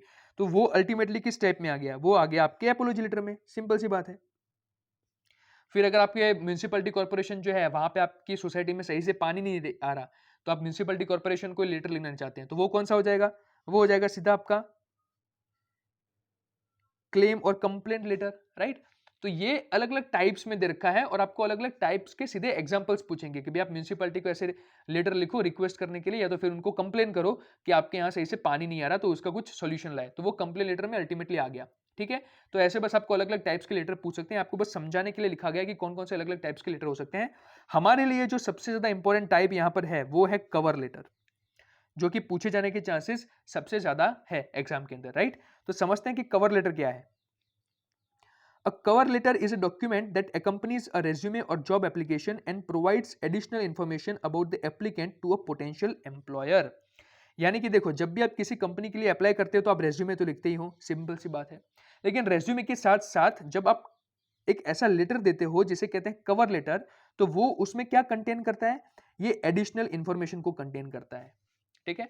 कवर लेटर जो है वो आपके बारे में जो एक्स्ट्रा माहिती है उसे कंटेन करेगा, और ये हमेशा अच्छी प्रैक्टिस माना जाता है कि आप अपने रेज्यूमे के साथ कवर लेटर को भेजें, ताकि वो कवर लेटर को देख के आराम से आपका जो ओवरव्यू है वो फर्स्ट ऑफ ऑल ले सके, उसके बाद वो रेज्यूमे को आराम से देख सकते हैं, ठीक है। तो it is typically a one page letter that introduces the job seeker, highlights key qualifications and explain why they are suitable for the specific position। यानी जब भी कोई कंपनी में जो इंटरव्यू लेने वाला व्यक्ति होता है, जो एम्प्लॉयर होता है, वो क्या करता है, आपके कवर लेटर को पहले चेक करता है। जब कवर लेटर, ये देखो उसने यहाँ पे यही लिखा है, तभी लिखा है कि वो 1 पेज का ही होता है, ये इतना बड़ा होता नहीं है, ठीक है। ये 1 पेज का सिंपल से लेटर होता है जिसमें आपने मेन की पॉइंट्स को दर्शा रखा है कि भाई आप क्यों जॉब लेना चाहते हैं, उसके बारे में आपने देखा है। फिर आपकी जो की क्वालिफिकेशंस है वो यहाँ पे हाईलाइट की होती है, एंड एक्सप्लेन आप कर दो यहाँ पे कुछ सेंटेंसेस के अंदर कि भाई आप क्यों इस स्पेसिफिक पोजीशन के लिए सुटेबल हो। तो जो की पॉइंट्स होते हैं वो सारे की पॉइंट्स कवर लेटर में होते हैं। तो जब भी जो नौकरी देने वाला व्यक्ति है वो इस कवर लेटर को पढ़ता है और अगर उसे इसमें इंटरेस्ट आता है, तब जाके वो फिर आपका रेज्यूमे चेक करेगा, ठीक है, कि हाँ भाई कवर लेटर इंटरेस्टिंग है, 1 पेज के अंदर अंदर इसने सारी चीजें अच्छे से लिखी हुई है, और अगर आपकी जो लिखी हुई चीजें हैं वो उसे अच्छी लगी, ठीक है, वो सारी माहिती अगर उनकी जॉब की जो वैकेंट पोजीशन है उसके हिसाब से मैच हो रही होती है, तो फिर वो आगे जाके आपका रेज्यूमे जो है वो डिटेल में चेक करते हैं। तो अब हम यही सीखने वाले हैं कि किस तरीके से इस कवर लेटर को लिखा जाता है, ठीक है। सबसे पहले तो देखो यहाँ पे आपको आपका एड्रेस लिखना है, यानी कि फ्रॉम वाला। तो यहाँ पे देखो 249 अशोक भवन, बिट्स पिलानी, राजस्थान 333031, यानी कि यहाँ पर मैंने 3 ऐसे लाइन में अपना पूरा एड्रेस लिख दिया। उसके बाद आपको लिखनी है डेट, जिस डेट को आप इस लेटर को लिख रहे हैं वो वाली, और उसके बाद आएगा जिसको आप लेटर लिख रहे हैं, यानी कि टू, तो the manager, Cisco private limited, 5th cross Sebastian road, Hyderabad, India, ठीक है। तो यहाँ पे आपने उनका पूरा का पूरा एड्रेस लिख दिया और साथ ही में उनकी डेजिग्नेशन भी लिख दी, जिस व्यक्ति को आप ये लेटर लिख रहे हैं उनकी। उसके बाद डियर सर करके आपको लेटर की शुरुआत करनी है। तो देखो यहाँ पे लेटर में कैसे लिखना है आपको ये समझ लो। I was very interested to see your advertisement for a software engineer in the Hindu. तो मैंने हिंदू न्यूज़पेपर के अंदर आपकी सॉफ्टवेयर इंजीनियर वाली जो है वो एडवर्टाइजमेंट देखी। तो सबसे पहले तो आपको ऐसे इंट्रोडक्शन देना है कि आपको कैसे पता चला उनके बारे में। I have been seeking just such an opportunity as this and I think my background and your requirements may be a good match. यानी कि मेरे ख्याल से आपकी जो रिक्वायरमेंट है उसके हिसाब से मैं फिट बैठता हूँ। I am very much interested in working as a software engineer in your esteemed organisation. और मेरी खूब इच्छा है कि मैं आपके ऑर्गेनाइजेशन में एज अ सॉफ्टवेयर इंजीनियर काम करूँ। I enclose my resume as a first step in exploring the possibilities of employment with Cisco private limited. अब यहाँ पे उन्होंने अपने रेज्यूमे के बारे में बताया कि जिसमें मैंने सारी इन्फॉर्मेशन दे रखी है, ठीक है, ये आपने यहाँ पे लिखा। I have worked as a project trainee in Satyam computer services limited for the past 3 months। अब यहाँ पे देखो, यहाँ पे वो की एजुकेशन, की क्वालिफिकेशन पॉइंट्स को मेंशन कर रहा है। तो ये चीज देखने के बाद अगर उसे इंटरेस्ट आता है तो वो डिटेल में क्या करेगा, रेज्यूमे को चेक करेगा। तो I have worked as a project trainee in Satyam computer services limited for the past months. मैंने अपना एक्सपीरियंस यहाँ पे लिख दिया। I was involve in developing a graphical user interface for metadata management system. तो यहाँ पे अपना की अपने एक्सपीरियंस लिख दिया। So I have hands on experience in Java swing, Java security, JDBC and Oracle. तो यहाँ पे मेरे पास ये सारी चीजों में एक्सपीरियंस है क्योंकि मैंने इन सभी टेक्नोलॉजीज पे काम कर रखा है इन ऑर्गेनाइजेशंस के अंदर। तो ये चीज आपने मेंशन करनी है। उसके बाद as a software engineer in your organisation I assure you that I will work hard for the improvement of your company, कि मैं आपकी कंपनी के इंप्रूवमेंट के लिए काफी अच्छी मेहनत करूंगा। वो चीज आपको लास्ट में ऐसे लिख देनी है। Further more I work well with others, यानी कि मेरी इंटरपर्सनल स्किल्स भी अच्छी है। I would appreciate your keeping this inquiry confidential. Thank you for your consideration. तो इस तरीके से आपको लास्ट में लिख देना है कि भैया thank you so much for this करके आपको ये पूरा एंड करना है, thank you so much for your consideration करके। और लास्ट में आपका नाम योर्स फेथफुली गोपीनाथ एमसी, यहाँ पे आप अपने सिग्नेचर कर सकते हो। एंड एंक्लोजर रेज्यूमे, यानी कि रेज्यूमे के साथ मतलब आपने उसको अटैच किया है, ऐसा बताने कि भाई एंक्लोजर रेज्यूमे, यानी कि हमारा रेज्यूमे का एंक्लोजर है, ठीक है, आप इसमें सारी डिटेल्स चेक करके if they are interested then they will check your resume, वो आपका रेज्यूमे चेक करेंगे। तो इस तरीके से ये कवर लेटर लिखा जाता है, जिसके बारे में यहाँ पे हमने बात कर दी। ठीक है, एंड हमेशा मैं आपको एक एडवाइस भी देना चाहूंगा, जब आप अपनी जॉब के लिए अप्लाई करें तो इस तरीके से अपने रेज्यूमे के साथ कवर लेटर को भेजें, ताकि वो ये सारे की पॉइंट्स देखने के बाद आप में ज्यादा इंटरेस्ट ले सके। ठीक है, और ये यूजुअली 1 पेज का होता है, 1 से 1.5 पेज का। ठीक है, ये भी आपको पता चलना चाहिए। अब नेक्स्ट टॉपिक की बात करते हैं, जिसका नाम है एजेंडा एंड माइन्यूट्स ऑफ मीटिंग। तो ये जो टॉपिक है ये भी आपके एग्जाम पॉइंट ऑफ व्यू से इंपॉर्टेंट है। ठीक है, एजेंडा और माइन्यूट्स, और दोनों काफी इजी टॉपिक्स है, इसमें कुछ उतना ज्यादा घबराने की बात नहीं है, बहुत ही आसानी से मैं आपको समझा दूंगा। और आशा रखता हूं कि अब तक जितनी भी चीजें समझा रहा हूं वो सारी आपको अच्छे से समझ में आ रही है। अगर आप इस वीडियो को आपके एग्जाम के काफी नजदीक देख रहे हैं तो मैं आपको बधाई देना चाहूंगा, क्योंकि ये वीडियो आपकी बहुत ही ज्यादा हेल्प करने वाला है। ठीक है, चलिए शुरू करते हैं। Agenda of meeting. एजेंडा का मतलब क्या होता है? देखो, सबसे पहले हम एग्जाम्पल से बात करते हैं। आपने तारक मेहता का उल्टा चश्मा देखा होगा, राइट? उसमें आत्माराम तुकाराम भिड़े, यानी कि सोसाइटी का एकमेव सेक्रेटरी, वो जब भी कोई मीटिंग होने वाली होती है, ठीक है, जैसे कि शाम को 6 बजे मीटिंग है, तो आपने देखा होगा वो बोर्ड पे वो कुछ लिखता है कि आज की इस मीटिंग का हमारा जो एजेंडा है, जो जो चीजें हम डिस्कस करने वाले हैं, वो सारे पॉइंट्स ये हैं। तो वो कुछ मेन पॉइंट्स लिखता है, कुछ पॉइंट्स को लिस्ट करता है कि आज हम बात करेंगे हमारे जीपीएल के बारे में, उसके बाद जीपीएल में कैसे हम फंडिंग रेज करेंगे उसके बारे में, उसके बाद सोसाइटी में पानी की जो तकलीफ है उसको कैसे दूर किया जाए, उसके बाद सभी का वो मेंटेनेंस है वो कब लिया जाए, क्या किया जाए। तो ये सारे वो पॉइंट्स बनाता है कि आज की मीटिंग में हम कौन कौन सी चीज़ों के बारे में डिस्कस करेंगे, जब भी कोई फंक्शन या तो इवेंट हमें करवाना होता है सोसाइटी के अंदर तब। तो यही जो चीज़ है जो बोर्ड पे लिखी जाती है वो उसे कहा जाता है एजेंडा ऑफ द मीटिंग। ठीक है, और इसी को अब हम डिटेल में देखेंगे। देखो, as the cornerstone to any successful meeting in an organization, an effective meeting agenda provides structure and focus and clearly indicates the purpose of the meeting। यानी कि जब भी कोई मीटिंग होने वाली होती है तो उस मीटिंग का जो पर्पस है उसको सही तरीके से समझने के लिए हमें एजेंडा बनाना पड़ता है। The agenda serves as the road map of the meeting. तो ये क्या करता है भाई, एक रोड मैप की तरह काम करता है किसी भी मीटिंग के। ठीक है, A well-structured agenda is a very helpful tool for achieving the desired meeting results in a reasonable amount of time। यानी कि कम समय के अंदर सही तरीके से मीटिंग हो जाए, इसके लिए well structured agenda हमेशा मदद करता है। An agenda is a list of the topics you will address to get that objective with a time limit to keep you on track। और ये एजेंडा है वो क्या है भाई, it is the list of the topics, यानी कि आप वो सारे टॉपिक्स यहाँ पे लिखने वाले हो जो जो आप मीटिंग में डिस्कस करोगे, और जिससे आप टाइम लिमिट के अंदर अंदर उस मीटिंग को फिनिश कर सको, राइट? क्योंकि ये आपको एक स्ट्रक्चर वे दे देता है। तो ये हमने एजेंडा की बात की। अब इसको प्रिपेयर कैसा किया जाए, तो इसमें देखो 2 पार्ट्स मेन होते हैं, एक होता है हेडर और एक होता है बॉडी। ठीक है, अब इसको हम डिटेल में नहीं समझते हैं कि हेडर और बॉडी में क्या आता है, क्योंकि मैं आपको सीधा यहाँ पे एग्जाम्पल ही दे दूंगा जिससे आपको ये चीज़ ज़्यादा क्लियर हो जाए। ठीक है, तो यहाँ पे है हमारे पास एक एग्जाम्पल, जहाँ पर देखो सबसे पहले टॉप पे क्या लिखना है, पिंक स्क्वायर मॉल। यानी कि भाई जो कोई भी अगर सोसाइटी की बात है, फॉर एग्जाम्पल अगर भिड़े इस एजेंडा को लिख रहा होता तो वो क्या लिखता है सबसे ऊपर, गोकुलधाम सोसाइटी, पाउडर गली। ठीक है, नीचे उसका एड्रेस। यहाँ पर पिंक स्क्वायर मॉल की बात हो रही है इसलिए उन्होंने लिखा पिंक स्क्वायर मॉल, वैशाली नगर, जयपुर। ठीक है, तो ये उन्होंने ऊपर हेडिंग डाल दी, अपनी जो ऑर्गेनाइजेशन थी उसका नाम डाल दिया। उसके बाद देखो क्या है next, agenda for the 8th meeting of executive committee. तो यहाँ पे सबसे पहले तो किस बात का एजेंडा है वो लिख दो कि भाई 8वीं जो मीटिंग हो रही है, 8th meeting of executive committee, executive committee की 8th मीटिंग का ये एजेंडा है। To be held at 6 PM on Friday, और ये मीटिंग कब होने वाली है अब ये लिख दो। तो सबसे पहले उसका टाइम, फिर उसका वार कि कौन से डे को हो रही है, फिर उसकी डेट 24 जून 2020, और उसके बाद कौन से लोकेशन पे। ठीक है, तो लोकेशन क्या है भाई, seminar hall, Ashoka hotel, Jaipur. तो ये चीजें आपको मेन याद रखनी है। सबसे पहले क्या है, देखो सबसे पहले है agenda for the 8th meeting of executive committee, यानी कि मीटिंग का जो नाम है वो 8th meeting of executive committee, to be held at 6 PM on Friday 24 June 2020 at seminar hall, Ashoka hotel, Jaipur. ठीक है, तो इतनी चीजें सबसे पहले सेंटेंस में आपको लिख देनी है। पहले 2 सेंटेंस जो है उसमें ये चीजें आएंगी। उसके बाद यहां पे आएंगे पॉइंट्स। देखो 8.01 इसलिए लिखा है क्योंकि ये 8वीं मीटिंग है और इसका ये पहला पॉइंट है, इसलिए 8.01। तो यहाँ पे ये कंफ्यूज मत हो जाना कि 8.01 ही क्यों लिखा है, वहां पे आप सिंपली 1 2 3 लिख के आओगे तो भी चलेगा।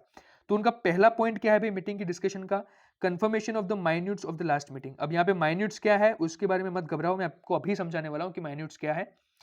उसके बाद सेकंड पॉइंट क्या है, देखो यहाँ पे आपको अलग अलग पॉइंट लिखने हैं। अब यहाँ पे आप कुछ भी पॉइंट लिख सकते हो, आप सोचो कि भाई मीटिंग में कौन कौन सी डिस्कशन करने वाले हो, उस हिसाब से आपको जो पॉइंट्स लिखने हैं वो आप एग्जाम में लिख के आ सकते हो। ठीक है, यहाँ पे क्या लिखा है देखो, appointment of the manager eight Mansarovar branch. ठीक है, तो मानसरोवर ब्रांच पे कोई मैनेजर अपॉइंट करना होगा तो सबसे पहले उसकी डिस्कशन करेंगे। उसके बाद तीसरा पॉइंट क्या है, opening a retail outlet compressing major brands of shoes and sports goods. तो शूज के लिए और स्पोर्ट्स गुड्स के लिए जो आउटलेट हमें ओपन करना है उसके बारे में बात करेंगे। ठीक है, क्योंकि देखो मॉल की मीटिंग है, पिंक स्क्वायर मॉल। फिर announcement of the festive discount, कि भाई हमारे मॉल में फेस्टिव डिस्काउंट में कैसा हम रखेंगे, उसकी अनाउंसमेंट करनी है तो उसके बारे में डिस्कस करेंगे। फिर decision to be made regarding decoration of pink square branches across the city, तो पिंक स्क्वायर ब्रांचेस के डेकोरेशन के बारे में बात करेंगे। फिर डेट ऑफ नेक्स्ट मीटिंग, तो ये भी इसी में आ जाएगा एजेंडे में कि भाई नेक्स्ट मीटिंग कब रखेंगे उसके बारे में भी हम अपनी नेक्स्ट मतलब ये जो मीटिंग होने वाली है उसके अंदर डिस्कशन कर लेंगे।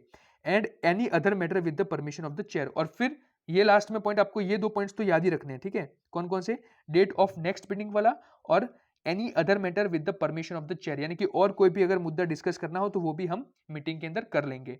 और ये जो लिखने वाला व्यक्ति है फिर लास्ट में उसका नाम आएगा अनुभव नागपाल, और लास्ट में उसकी जो पोजीशन है वो यानी कि सेक्रेटरी उसके नीचे। ठीक है, तो इस तरीके से आपका पूरा एजेंडा जो है वो उसे लिखा जाता है।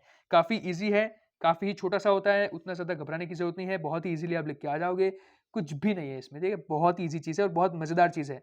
आपको जो पॉइंट्स याद आए वो पॉइंट्स यहाँ पे आप लिख सकते हैं। बस आपको मैंने बताया वैसे, एक पहला पॉइंट कि confirmation of the minutes of the last meeting, और लास्ट के दो पॉइंट्स, ये दो पॉइंट्स आपको सेम रखने हैं। उसके अलावा बीच में आप जो कुछ भी चाहो वो छाप सकते हो। ठीक है, तो ये आपका हो गया एजेंडा। अब हम बात करेंगे माइन्यूट्स के बारे में कि माइन्यूट्स क्या होता है। तो देखो, जैसे मैंने आपको बताया कि एजेंडा क्या होता है, एजेंडा आपकी मीटिंग के पहले बनाया जाता है कि भाई मीटिंग में क्या क्या डिस्कशन होगी उसकी पूरी एक लिस्ट बनाई जाती है टॉपिक्स की। वैसे ही जो माइन्यूट्स है वो मीटिंग के बाद बनाया जाता है। तो minutes are the written proceeding of the business transacted during a meeting, यानी कि किसी भी प्रकार की मीटिंग में जो जो बातें हुई है, जो जो डिस्कशन हुई है, उसके बारे में एक पूरा लेखन, इसे कहा जाता है minutes. Minutes are written either by the, और ये लिखता कौन है, सेक्रेटरी, और by the person who is assigned to do the task, यानी कि जिस इंसान को ये काम दिया गया हो वो, या तो जनरली कौन लिखता है, सेक्रेटरी ही लिखता है। Minutes represent all the record of the proceedings at the meetings. तो यहाँ पे क्या होता है, देखो जब मीटिंग में जो कुछ भी डिस्कशन हुई उसका सारा का सारा रिकॉर्ड जो है वो माइन्यूट्स में बन के रहता है, जिसकी मदद से सभी लोग इसके बारे में जान पाए, जो लोग मीटिंग अटेंड ना कर पाए हो वो भी जान पाए कि मीटिंग में क्या क्या डिस्कशंस हुई थी। During the course of meeting the topics listed in the agenda are discussed serially one by one. और ये तो है ही कि भाई माइन्यूट्स के अंदर क्या होगा कि जो एजेंडा के अंदर हमने टॉपिक्स तय किए थे वो सारे डिस्कस हुए थे मीटिंग में, और वही सारी चीजें हम माइन्यूट्स में लिखने वाले हैं। यानी कि एजेंडा में लिखी हुई चीजें जो डिस्कस हुई थी मीटिंग में वो सारी चीजें माइन्यूट में लिखी जाती है, right. And minutes represent the official record of the work done at the meeting of members and so it must be clear, precise and formal। ठीक है, तो ये तो मैंने आपको पहले बताया कि एक ऑफिशियल रिकॉर्ड होता है कि आपकी मीटिंग में आपने क्या क्या बातें की, और ये इसीलिए क्लियर होना चाहिए, प्रिसाइज होना चाहिए और फॉर्मल होना चाहिए। They are always written in reported speech form, और ये हमेशा स्पीच फॉर्म के अंदर लिखे जाते हैं। कैसे, मैं आपको अभी उसका एग्जांपल दिखाऊंगा, आपको पता चल जाएगा, राइट। तो अब यहाँ पे आपको पता चल गया कि मैंने यहाँ पे फर्स्ट लाइन लिखी थी कि confirmation of the minutes of the last meeting, यानी कि जब हम मीटिंग नई स्टार्ट करते हैं तो उस मीटिंग में क्या होता है, कई बार जो पिछली मीटिंग में नहीं आए थे लोग वो भी यहाँ पे नए लोग होते हैं, तो वो समझ पाए कि हमने पिछली मीटिंग में क्या क्या बातें की थी, उसीलिए माइन्यूट को बनाया जाता है। तो हम सबसे पहले माइन्यूट को डिस्कस करते हैं, उसके बाद हमारी जो नई मीटिंग होती है उसके बारे में सारी बातें की जाती है, राइट। तो ये भी क्लियर हो गया। अब यहाँ पे देखो माइन्यूट का एग्जाम्पल दे रखा है, XYZ प्राइवेट लिमिटेड, यानी कि जो भी ऑर्गेनाइजेशन का नाम हो सबसे पहले वो आपको हेडिंग में डाल देना है। उसके बाद पहली चीज क्या आएगी, डेट, फिर टाइम, और उसके बाद लोकेशन। ये तीन चीजें आपको लिख देनी है कि भाई कौन सी डेट को ये मीटिंग हुई थी वो डेट डाल दो। उसके बाद टाइम क्या था मीटिंग का, कितने से कितने बजे के बीच में वो मीटिंग हुई वो लिख दो, और कहां पर हुई थी मीटिंग वो चीज आपको लिखनी है, ठीक है। और दूसरी बात कि यहां पर हमने ये जो पूरा एक सेंटेंस में लिखा था ना कि ये टाइम और एड्रेस और लोकेशन, ये सारी चीज़ें वो आप इस फॉर्मेट भी अगर चाहो तो लिख सकते हो, ठीक है। तो उसमें कोई प्रॉब्लम नहीं है, अगर आप सेंटेंस में लिख रहे हो तो भी कोई प्रॉब्लम नहीं है, और अगर आप इस तरीके से लिख रहे हो तो भी कोई प्रॉब्लम नहीं है, ऐसे लिखोगे तो ज़्यादा अच्छा लगेगा, ठीक है। अब यहाँ पे देखो सबसे पहला पॉइंट ये आपको याद रखना है कि किसी भी माइन्यूट का सबसे पहला जो पॉइंट होगा वो क्या होगा, अटेंडीज, कि हमारी पिछली मीटिंग में कौन कौन थे, उन सभी के नाम यहाँ पे होने चाहिए। ठीक है, तो सबसे पहले तो अटेंडीज के सभी के नाम आ गए। उसके बाद एजेंडा क्या था हमारी मीटिंग का, तो वो सारे के सारे पॉइंट्स पहले लिख दो। पहला एजेंडा था प्रोजेक्ट अपडेट्स, फिर था बजट डिस्कशन, फिर था अपकमिंग इवेंट्स, और चौथा था एनी अदर बिजनेस। तो ये सारे के सारे एजेंडा के जो पॉइंट्स थे वो यहाँ पे हमने लिख दिए।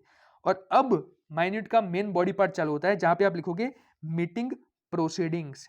केवल आपको टाइटल डालना है, क्या डालना है, मीटिंग प्रोसीडिंग्स। और उसके बाद एक एक करके जो जो एजेंडा था वो उसे डिटेल में हमें समझाना है। तो पहला एजेंडा क्या था, प्रोजेक्ट अपडेट्स।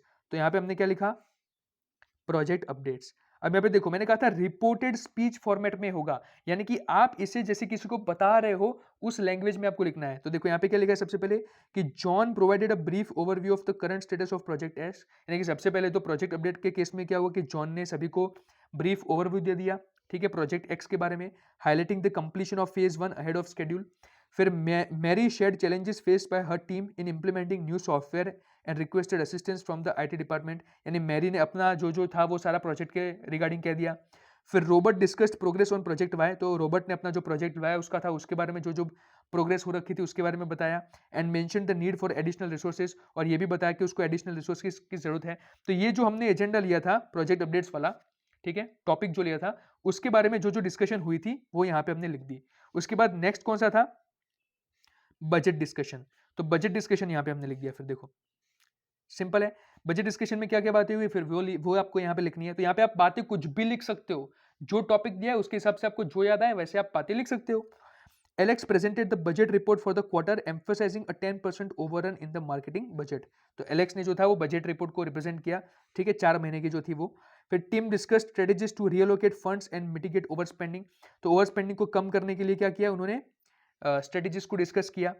उसके बाद नेक्स्ट कौन सा है हमारा, तो देखो अपकमिंग इवेंट्स वाला टॉपिक। तो फिर उसमें क्या डिस्कशन हुई, तो अपकमिंग इवेंट्स में ये डिस्कशन हुई। देखो सारा inform the team about the industry conference schedule for next month and encourage attendance, कि भाई सभी पधारो, ऐसी अटेंडेंस को मतलब एनकरेज करने के लिए ये बात बताई उसने, और इंडस्ट्री कॉन्फ्रेंस के बारे में माहिती दी। Discussion ensued regarding potential topics for a presentation from our team, यानी कि प्रेजेंटेशन के बारे में जो थी नेक्स्ट इवेंट की, उन सभी चीजों के बारे में सारा ने बात की। उसके बाद चौथा पॉइंट क्या था हमारा, देखो एनी अदर बिजनेस। तो अब वो वाला हम यहाँ पे बताएंगे। एनी अदर बिजनेस में क्या कि भाई और कोई लगती वड़कती बात हो तो ये बताओ उसके बारे में। तो Alex raised the issue of parking, तो उन्होंने पार्किंग के बारे में इशू रेस किया। तो John assigned a small committee to investigate propose solutions to the meeting. तो छोटी सी कमिटी बनाई कि भाई पार्किंग का जो प्रॉब्लम है वो सॉल्व कर दिया जाए। तो इस तरीके से सिंपल आपको पता चल गया होगा। पहले आपको क्या लिखना है, पहले आपको लिखना है अटेंडेंस के बारे में, फिर एजेंडा जो था वो, फिर एजेंडा को डिटेल में क्या क्या बातें हुई उन सभी टॉपिक्स के ऊपर वो यहाँ पे आपको मीटिंग प्रोसीडिंग्स में लिखना होता है। जैसे ही वो पूरा पार्ट खत्म हो उसके बाद यहाँ पे आपको लिखना है एक्शन आइटम्स। एक्शन आइटम्स में क्या आएगा कि भाई कौन कौन सी एक्शन अब ली जाएगी और किस व्यक्ति को क्या काम दिया गया है वो यहाँ पे आएगा एक्शन आइटम्स में। तो देखो यहाँ पे मैरी को काम दिया है आईटी सपोर्ट का सॉफ्टवेयर इंप्लीमेंटेशन के लिए, फिर रॉबर्ट को काम दिया है फॉर्मल रिक्वेस्ट भेजने के लिए प्रोजेक्ट वाई के ऊपर, फिर एलेक्स को काम दिया है बजट एलोकेशन का, ठीक है, और मैरी एंड एलेक्स दोनों को पार्किंग सॉल्यूशंस का काम दिया था। तो ये सारी चीजें एक्शन आइटम्स में आ गई, ठीक है। और उसके साथ साथ ये आपको डाल देना है कि नेक्स्ट मीटिंग अब कब होने वाली है उसके बारे में।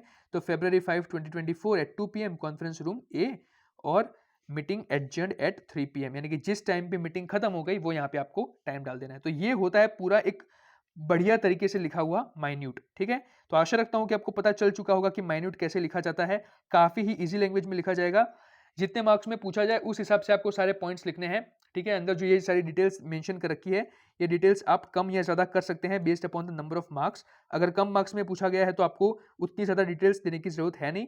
अगर ऐसा हो तो आप क्या कर सकते हो कि ये एजेंडा के जो पॉइंट्स है ये थोड़े कम कर दो, 4 की जगह 3 ही ले लो, ठीक है। तो ऐसे करके आप उसको अगर कम मार्क्स में पूछा गया है तो भी लिख सकते हो। तो ये हो गया हमारा माइन्यूट राइटिंग। अब हम बात करेंगे आज के हमारे इस वीडियो के लास्ट टॉपिक के बारे में और आपके इस चैप्टर के भी लास्ट टॉपिक के बारे में, जिसका नाम है रेज्यूमे राइटिंग। अब देखो यार, रेज्यूमे राइटिंग तो हर किसी को पता है क्या चीज है, ठीक है। इसमें मेरे ख्याल से मुझे ज्यादा समझाने की जरूरत नहीं है, लेकिन मैं अब आपको फॉर्मेट समझा दूंगा कि कौन कौन सी ऐसी मेन चीजें हैं जो आपको इंक्लूड करनी ही करनी है आपके रेज्यूमे के अंदर, ठीक है। तो पहले तो ये समझ लो एक रेज्यूमे की छोटी सी डेफिनेशन है। Resumes are technical as well as marketing documents that present the candidate's past and present performance to the prospective employers so that they can assess his or her future potential. ठीक है, तो ये जो employers होते हैं यानी कि नौकरी देने वाले जो बंदे होते हैं उन्हें आप रेज्यूमे देते हैं ताकि आपकी जो क्वालिफिकेशंस है, आपकी जो स्किल्स है, वो सभी वो चेक कर सके और उसके बेसिस में वो आपको अपॉर्चुनिटी प्रोवाइड करेंगे. It is usually 1 page long but may extended to 2 pages sometime. Usually कितने पेज का होता है रेज्यूमे? 1 पेज का होता है, लेकिन कई बार 2 पेज का भी हो सकता है. Here are some important features of a resume. अब देखो रेज्यूमे के कौन कौन से इंपॉर्टेंट फीचर्स है. सबसे पहले तो आइडेंटिफिकेशन, यानी कि भाई अपना name, phone, address, email ID, ये सारी चीजें. फिर करियर ऑब्जेक्टिव, कि आपके करियर का उद्देश्य क्या है वो डाल दो. ठीक है, वो भी हम एग्जांपल में देखने वाले हैं. फिर आपका एजुकेशन कौन कौन सा है वो डाल दो. फिर आपका वर्क एक्सपीरियंस आना चाहिए. उसके बाद आपकी प्रोफेशनल स्किल्स, यानी कि आपका कौन कौन सी टेक्निकल नॉलेज है, कौन कौन सी लैंग्वेजेस आपको आती है, किस चीज़ में आप माहिर है, वो सारी चीज़ें. फिर प्रोफेशनल एफिलिएशंस, ठीक है, यानी कि अगर आप किसी क्लब के या तो फिर किसी ऑर्गेनाइजेशन के, किसी सोसाइटी के अगर मेंबर रह चुके हैं तो उसके बारे में यहाँ पे डाल दो. फिर एक्टिविटीज़ एंड इंटरेस्ट, यानी कि आपकी हॉबीज़, आपकी को करिकुलर एक्टिविटीज़, आपकी कौन कौन सी चीज़ों में रुचि है, वो सारी चीज़ें यहाँ पे आप डाल सकते हो. उसके बाद अवार्ड्स, ऑनर्स और अचीवमेंट्स, यानी कि आपकी जो भी अचीवमेंट्स है, आपको जो जो अवार्ड्स मिले हो, उन सभी चीज़ों के बारे में आप यहाँ पे लिख सकते हो. देन पर्सनल डिटेल्स यहाँ पे आ जाएगी, यानी कि आपकी date of birth, marital status, कौन कौन सी आपको भाषाएं आती हैं, आपका परमानेंट एड्रेस क्या है, वो सब. और लास्ट में होता है रेफरेंसेस. रेफरेंसेस का मतलब क्या है कि रेफरल्स. ठीक है, जैसे कि आप माइक्रोसॉफ्ट में जॉब लेना चाहते हैं, तो अगर आप किसी माइक्रोसॉफ्ट के एम्प्लॉय के पास से रेफरल मिला है तो आप उनका यहाँ पे ऐसे नाम इंक्लूड कर सकते हैं कि किसके माध्यम से आप इस इंटरव्यू तक पहुंच पाए हैं, या तो फिर यहाँ किसके माध्यम से आप इस कंपनी में आना चाहते हैं, तो यहाँ पे उसके रेफरेंसेस आ जाएंगे. ठीक है, तो वो यूजुअली आपको किससे किससे मिलते हैं, आपकी यूनिवर्सिटी से, या तो आपकी पहली कोई ऑर्गेनाइजेशन है उससे, या तो फिर फ्रॉम रेप्यूटेड पर्सन, कोई अच्छी पोजीशन पे कोई व्यक्ति है उनके पास से. ठीक है, अब फटाफट से देखते हैं एक एग्जांपल जिससे आपको ये चीज़ और ज़्यादा क्लियर हो जाए. मैंने आपको बताया पहले तो आपका नाम, ईमेल एड्रेस, ठीक है, फिर आपका जो एड्रेस है वो सारी चीज़ें आपको यहाँ पे इंक्लूड करनी है. उसके बाद ऑब्जेक्टिव्स में आप क्या डालेंगे, तो ऑब्जेक्टिव्स में देखो, to associate with an organization that provides a challenging job and an opportunity to prove innovative skills and diligent work, to be involved in providing software solutions to enhance network security. यानी कि मेरा network security के अंदर रुचि है, इसलिए मेरा उद्देश्य ये है, मेरा ऑब्जेक्टिव ये है कि मैं ऐसे सॉफ्टवेयर सॉल्यूशंस प्रोवाइड करूं जिससे नेटवर्क सिक्योरिटी और ज़्यादा इनहेंस हो सके. ठीक है, और इसके साथ साथ ऊपर क्या लिखा है, मैं एक ऐसी ऑर्गेनाइजेशन के साथ काम करना चाहता हूं जो कि चैलेंजिंग जॉब मुझे प्रोवाइड करे और एक अपॉर्चुनिटी दे, एक ऐसा अवसर दे जिससे मैं अपनी इनोवेटिव स्किल्स को और मेरे एक मेहनत वाले काम को प्रूव कर सकूं. तो ये मेरा उद्देश्य है मेन. ठीक है, फिर यहाँ पे आपको डाल देनी है एजुकेशनल क्वालिफिकेशन. एजुकेशनल क्वालिफिकेशन में क्या, देखो सबसे पहले डिग्री ऑफ एग्जामिनेशन, फिर कहाँ से किया वो डिग्री, वो किस साल में किया वो, और कौन से डिवीजन से पास हुए, यानी कि कितने परसेंटेज आए. और इसमें एक चीज आपको खास ध्यान रखनी है कि आपका जो लेटेस्ट एजुकेशन हो उसे सबसे ऊपर रखना है. यानी कि अभी अभी आपने लेटेस्ट किस चीज की पढ़ाई की, तो आपने एमई की, सॉफ्टवेयर सिस्टम की, तो उसे सबसे पहले लिखना है. फिर कहाँ से की वो डाल दो, किस साल से किस साल के बीच में की वो डाल दो, और कितने परसेंटेज आए वो डाल दो. फिर उससे पहले क्या किया था, तो बीई किया था तो उसके बारे में इंफॉर्मेशन दे दो सारी की सारी. ठीक है, उससे पहले क्या था, तो higher education, higher secondary education के बारे में. ठीक है, तो यूजुअली अगर आप अपने 12th स्टैंडर्ड तक का एजुकेशन दिखाते हो तो वो अच्छा रहता है, उतना ज़्यादा डिटेल में नहीं जाना, 12th तक का रखोगे चलेगा. तो ये higher secondary education, secondary examination, यानी कि आपके 12th स्टैंडर्ड को यहाँ पे दिखा रहा है, तो वो हमने कहाँ से कहाँ के बीच में किया वो लिख दिया, और कितने डिवीजन से पास हुए वो भी यहाँ पे लिख दिया. राइट, तो ये आपकी हो गई एजुकेशनल क्वालिफिकेशंस. उसके बाद आपको लिखना है आपके प्रोफेशनल एक्सपीरियंस, कि आपका कौन कौन सी जगह पे एक्सपीरियंस रह चुका है. तो यहाँ पे देखो प्रोजेक्ट रनी थे यहाँ पे सत्यम कंप्यूटर सर्विस लिमिटेड में. फिर project Meta data management system इन्होंने ले रखा था तो उसके बारे में उन्होंने लिख दिया. फिर आपकी कौन कौन से सॉफ्टवेयर स्किल्स है वो लिख दो यहाँ पे. तो यहाँ पे जितनी भी प्रोग्रामिंग लैंग्वेजेस आपको आती है वो सारी आप लिख सकते हो. आपको कौन कौन सी टेक्नोलॉजीज आती हैं वो यहाँ पे आप लिख सकते हो. फिर आपको कौन कौन से ऑपरेटिंग सिस्टम्स का नॉलेज है वो यहाँ पे आप लिख सकते हो. ठीक है, उसके बाद एकम्प्लिशमेंट, तो एकम्प्लिशमेंट्स आपकी कौन कौन सी है, तो achieved a certificate for software system, तो वो आपने यहाँ पे डाल दिया. फिर आएगा आपका पर्सनल डिटेल्स. तो पर्सनल डिटेल्स में क्या क्या चीजें आती है, देखो 4 चीजें आपको मेन रखनी है. डेट ऑफ बर्थ, फिर आपका मैरिटल स्टेटस, यानी कि आप मैरिड है या तो फिर सिंगल है वो, फिर आपको कौन कौन सी लैंग्वेजेस आती है वो, एंड आपका परमानेंट एड्रेस. तो DMLP ऐसे याद रख लो, DMLP. ठीक है, date of birth, marital status, languages known and permanent address. और लास्ट में आएगा रेफरेंसेस. तो किन किन व्यक्तियों का आपने रेफरेंस यूज किया है, तो यहाँ पे उनके नाम आप लिख सकते हो कि मुनि कुमार सिस्टम एनालिस्ट है यहाँ पे, कौन सी जगह पे, सत्यम कंप्यूटर सर्विस लिमिटेड. फिर मिस्टर सुनील पाल का आपने ले लिया तो सीनियर सॉफ्टवेयर इंजीनियर है वो, तो उनका रेफरेंस आप ऐसे डाल दोगे। फिर मिस्टर मधु मनोहर, वो कौन सी पोजीशन पे है वो लिख दो, और कहाँ पर है वो लिख दो। तो इस तरीके से आप अपना पूरा जो रेज्यूमे है वो डिजाइन कर सकते हैं। और मैं आपको गारंटी के साथ कह रहा हूँ कि ये टॉपिक आपको एग्जाम में पूछा ही जाएगा, तो इसके मार्क्स बिल्कुल भी जाने मत देना, ठीक है। काफी इजी चीज है, एक बार फिर से आप जब इस फॉर्मेट को देख लोगे कि कौन कौन सी चीजें मेन है, तो आपको आराम से याद रह जाएगी। बस इन्हीं चीजों को लिख के आना है और आपको आराम से आपके मार्क्स मिल जाएंगे। और इसी के साथ आपका ये जो चैप्टर है यहाँ पे फिनिश होता है, ठीक है। मैंने सारे टॉपिक्स को काफी ही अच्छे से आपको समझाने का प्रयत्न किया है और आशा रखता हूं कि ये वीडियो आपके लिए हेल्पफुल रहा होगा। इसी के साथ आज का ये वीडियो हम एंड करते हैं। Thank you so much, bye bye.